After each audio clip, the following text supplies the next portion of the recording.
Чтобы разрешить данную проблему, мы для беспрепятственного осуществления экскурсионной деятельности гражданам Российской Федерации мы можем предложить следующее.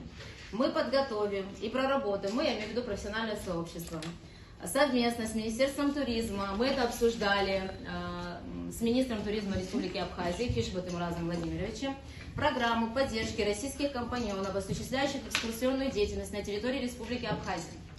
Поддержка будет заключаться в подготовке методических программ, предназначенных для индивидуальных экскурсий, поиск кадров, аккредитованных гидов, экскурсоводов Абхазии, необходимых для осуществления точечного предложения по запросу клиента.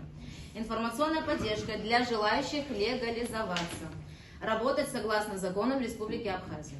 Содействие в организации иностранного юрлица при желании россиян работать самостоятельно. То есть россияне здесь имеют возможность либо по договору с юрлицом, либо физлицом, зарегистрированным на территории Республики Абхазия, осуществлять экскурсионную деятельность.